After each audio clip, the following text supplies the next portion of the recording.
An elderly retired couple went to a doctor. The man said, "We want to know if we are making love properly. Will you look at us?" The old man is probably with her because she has acute angina. Not a dad joke, but haha nonetheless. Damn, where can I get insurance that good? See, you know this joke is old because it involves senior citizens seeing a doctor for only $50, and insurance actually paying out. This joke is older than my dad, and it still isn't a dad joke. Ha, American healthcare is a joke, am I right? Good old 359. My kids love this dad joke. Our uncle jokes. I think the man liked being given the digital prostate exam at the same time. Old tricksters, smiley face. How many of these do you remember? The Clifftop Tragedy by Eileen Dover. Antlers in the Tree by Who Goosed the Moose. Under the Bleachers by Seymour Heine. Finding Your Way GPS. Yellow Sky by Pierre. Over the Cliff by Hugo. First Long in the Saddle by Coronel Blue Balls.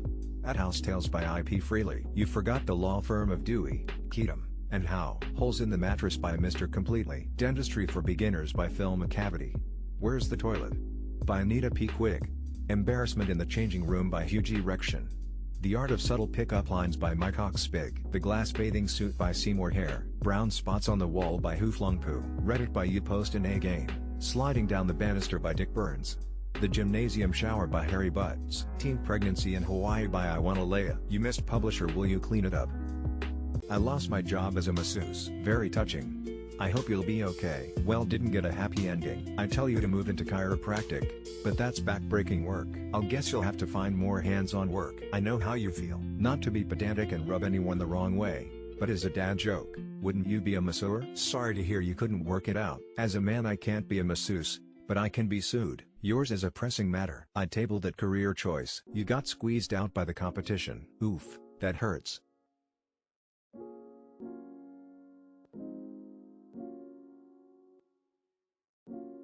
It is still unacceptable to drink non-alcoholic beer in most situations that you wouldn't be able to drink a regular one. I worked at a nuclear plant in Spain for a bit and all the Spanish employees would pound non-alcoholic beer. It was the strangest phenomenon.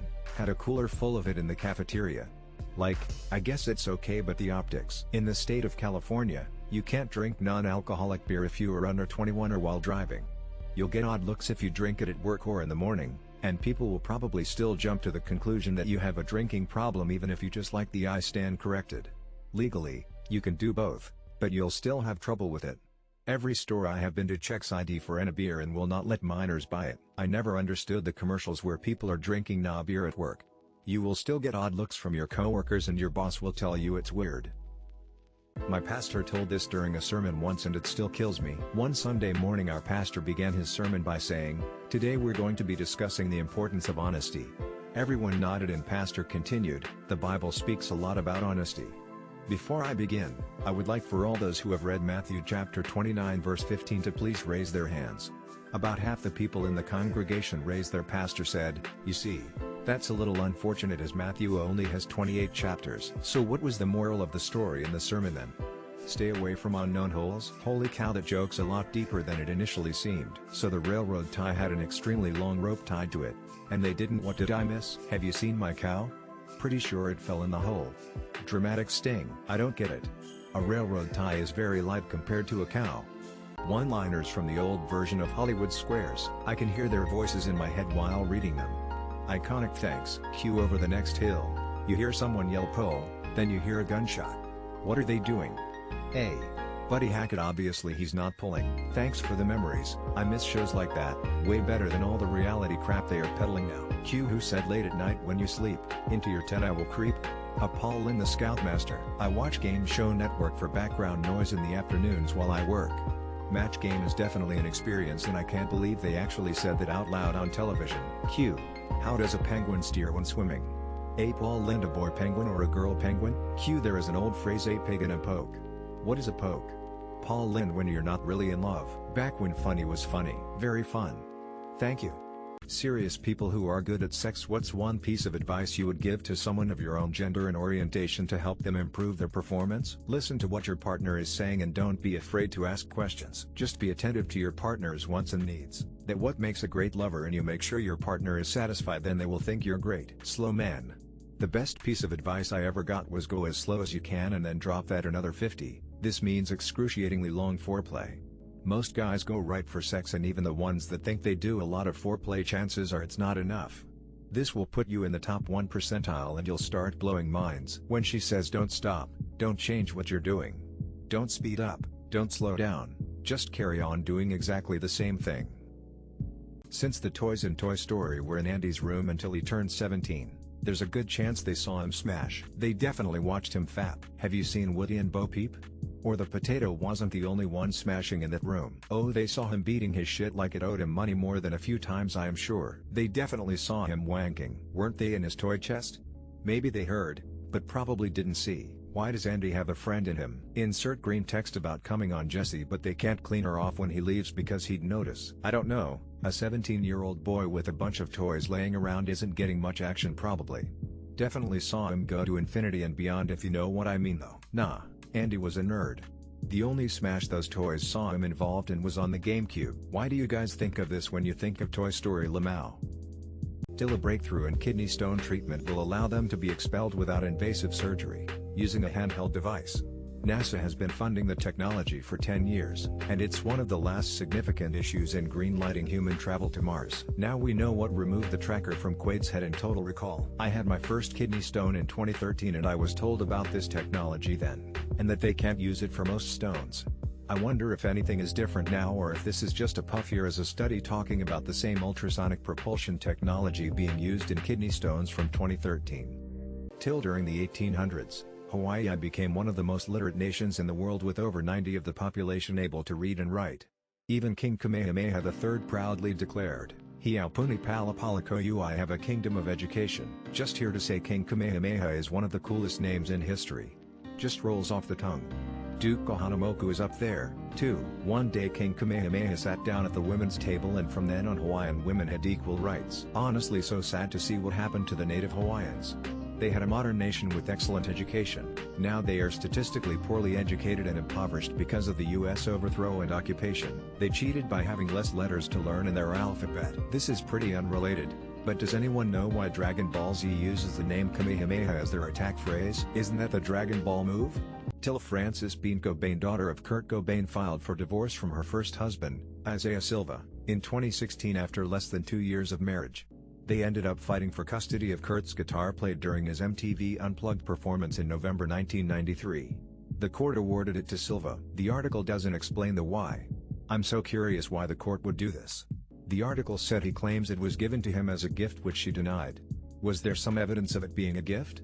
And if not, why in the world would the judge not give it to his daughter? Fuck. I'm old.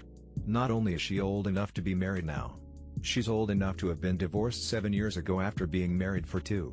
Till Rudy Eugene, the attacker in the 2012 zombie bath salts case, didn't actually have bath salts in his system, and it is still unclear why he attacked the victim that day. Can't believe it's been over 10 years since this happened. Bath salts were big news at the time, so that's just what they reported the guy was on, even before any testing was done. I remember hearing this on the news, followed quickly by human body parts being sent to Canadian politicians. It was a wild news day to say the least. 2012. What an also crazy year. Krispy Kreme song came out too. He crossed a Wendigo. Oh yeah, I remember this. All the old timers were like, see what happens when you smoke pot? BC, that's all they found in his system. I was like, yes. Yes, this is what happens every time in my experience. That attack was whack. Till that Amsterdam's Rijksmuseum awarded its 10th million visitor with a chance to spend one night in the museum alone. The winner slept underneath Rembrandt's The Night Watch. Recreate the experience with this exceptionally high-resolution scan of the painting. 0.009 Rijksmuseum SKC5 SKC5 vis 20 micrometers 2019 12/21. Zoom into your heart's content. Sleep? I would have been awake all night hoping for a night at the museum moment. I went there in 2009. I didn't realize how large they were. Truly awe-inspiring. There was another massive painting that I recognized while there. The Syndics of the Drapers Guild is the art they use for Dutch Master cigars. I mean, this would be such a dilemma as I love art and it's a once-in-a-lifetime experience. On the other hand, I am an aggressive night humper, so there could be some tiny hole damage to the paintings.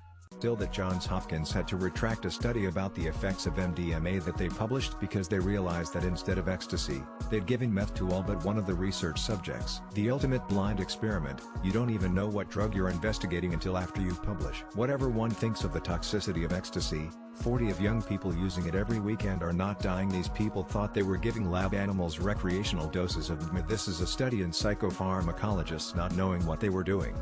How did someone, one of the lab techs, even not realize that the results had to be wrong? Not just a study, but the study that made people believe MDMA is neurotoxic. It's almost single-handedly responsible for how poorly people view MDMA. Don't retract the study, just cross out the word MDMA and write in meth instead. Till that a placebo can still work even when the subject knows it's a placebo. Real fucking rude of the brain to have the ability to fix shit, and just like decide not to as a prank. I still keep a case of nah beer in the fridge when I really need it. Do I know there's no alcohol? Yes. Does it still seem to relax me? Yes. Is it from my brain being taught daily to associate the taste of beer with a relaxing feeling is to come for 8 years? Most to clarify, I'm 5 years sober and drank beer daily for 8 years. Not that I drink nah beers daily.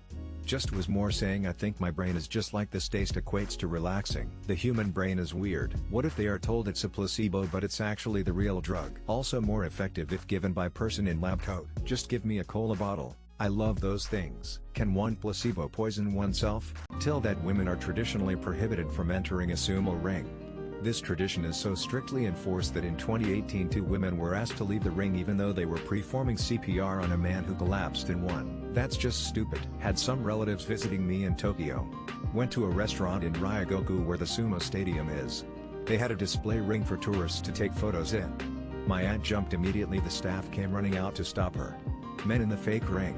Just stupid. Women also are not allowed to be sushi chefs. I recall an article where a famous sushi chef was asked to defend the sexist policy, and he said it is because women have a period and so their taste buds are constantly fluctuating and they don't know to properly taste anything and thus can cook for others. Yup. Sounds very Japanese.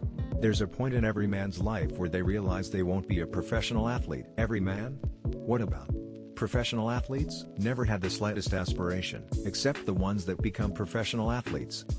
Gym class in early primary school. Yeah, but we go on believing that we could have been if we had insert excuse here basically been motivated to try. We will happily express our encyclopedic knowledge in the form of barroom opinions as to how to win in our chosen fantasy sport.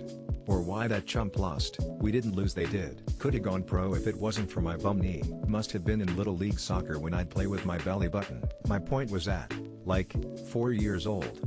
My question was why would anyone want that? I realized this at quite a young age, but was still sure to announce my international retirement on my 35th birthday. Till when Cleopatra and Julius Caesar met and subsequently became lovers. She was 21 and he was 52. She also married her half-brother Ptolemy XIV when he was 12 and she was 22. Women only care about one thing. Restoring the Roman Empire. Leonardo DiCaprio will play him in the movie. How long did she outlive him by? You're missing a whole lot of context. She was a rival claimant to the throne of Egypt, a vassal state of Rome. She was using Caesar for political power. That wasn't terribly uncommon for the time. You're talking about an era where they married 14-year-old girls off to 40-something-year-old men regularly. Weird, I had no idea she dated Caesar. All the scenes I remember have her with Abe or JFK. The original Fort Lauderdale couple. He had the power to put her on the Egyptian throne, and she needed that for self-dynamics at its most basic. Today I learned that Steven Spielberg's daughter is an adult film star. I think Lawrence Fishburne's daughter is too. If you do what you love, you'll never work a day in your life. That's being extremely has a PH page. Adult is correct. Film is pushing it. Star is completely off the mark. Her fiancé is 50. She's 23. Your dad's fucking Spielberg. You could just do regular movies if you know, good for her I guess. This flew under the radar. When Lawrence Fishburne's daughter got him, it was a way bigger story. I remember him being all judgy when Drew Barrymore showed her boobs in Playboy when she was 19. Okay, I'll go. The Poonies. Raiders of the Moist Crack. Schindler's Fist. Saving Ryan's Privates. Jurassic Pork. Was driving down the road the other day and saw my ex. I miss my ex, but not by much. My ex-wife still misses me, but her aim is getting better. Grunkle Stan. Like the 2016 Universal bumper sticker Run Hillary, Run Democrats put it on the back bumper, Republicans on the front bumper. Did you miss me? With every bullet so far. I introduced my ex to Arnold Schwarzenegger. Now she has been exterminated. Some with the phrase fuck you. Lamau, that's funny as fuck. X marks the spot. Could take it a level darker with yeah, I'm hitting that. Bahaha, good one, dad. Skull. Why? What company will go out of business in the next 10 years? Work, probably the one I work at since it's full of dumb fucks. Redbox, every time I check a kiosk it's just full of a bunch of old movies. It seems the release to theaters then streaming killed the need to rent DVDs. Netflix is brick and mortar stores opening in 2025. Right, closing a bunch of stores. I could see them all being gone within 10 years. Peloton if no one buys them out. Ticketmaster. God, I hope so. Boston Market. This one smoke shop 2 blocks over from here. 90 of companies with business names ending in I hope it's Fanatics. Probably the Body Shop. What do they even sell? Acute dermatitis? Sears, Kmart. Panera, shitty overpriced food. Dickey's Barbecue. I thought their stuff was expensive for what they offer 13 years ago. Not surprised to see the stores going out of business as of late. What's a movie that no human should ever suffer through? Cats. Mean Girls 2. Cats. Geely, that Winnie the Pooh horror movie. Why was that made? Live action Avatar: The Last Airbender. Gotti. Found it on Netflix and thought it was a cool made by Netflix telling of his story. It's not. It stars John Travolta in the title role and is, I think, a made-for-TV movie that happens to be on Netflix. It is excruciatingly bad. You're waiting for it to get better. And waiting. And waiting. It will not get better. It will anger you and destroy your faith in movies and the world in general. Avoid. I watched it 3 years ago accidentally and I am still angry. Repeat. Avoid. The Sherlock Holmes with Will Ferrell and John C. Reilly. I think I made it 10 minutes in before giving up. A Serbian film. What's the funniest dumbest thing your partner said or did during sex? I was faced away from my husband and he pressed his hard dick against my back like robbers do with guns and said, "This is a stick up." In all seriousness. I cried laughing and sex was postponed for at least 20 minutes cause I couldn't stop laughing. He told me to come in his pussy. He meant to say he was going to do that to me but he was overwhelmed and got confused. We got home after a holiday dinner at his parents' house. Food was amazing, and I'd had a few drinks. One thing leads to another, and while he's fucking me, he stops for a minute and sighs. "What's wrong?" I asked. "Ham's weighing me down," he said. I couldn't stop laughing, it was so stupid and funny. Was getting a BJ for my fiancée while the telly was on. It was the quiz show The Chase and she stopped sucking then answered the question in vitro then continued giving me head for a second then we both burst out laughing. What's the worst candy to ever exist? Haribo sugar-free gummy bears is known to give you an explosive diarrhea. You guys know those fake MMS that come in those candy canes? God, I hate those things. Anyone ever tried a Canadian brand of chewing gum called Thrills? It literally tasted exactly like soap. It advertises that it tastes like soap. It was also cheaper than any other gum available. Jelly Belly Bean Boozled. Ain't nothing like barf and rotten egg flavored beans. Maybe not the worst, but a candy I used to love was Butterfinger. Then they changed the recipe. And it is terrible now. I'll see it in the checkout line at the grocery store and just decide because it used to be so good. Turkey dinner candy corn. Palmer Easter candy. Plastic, waxy and tasteless. Cheap and gross. But so popular.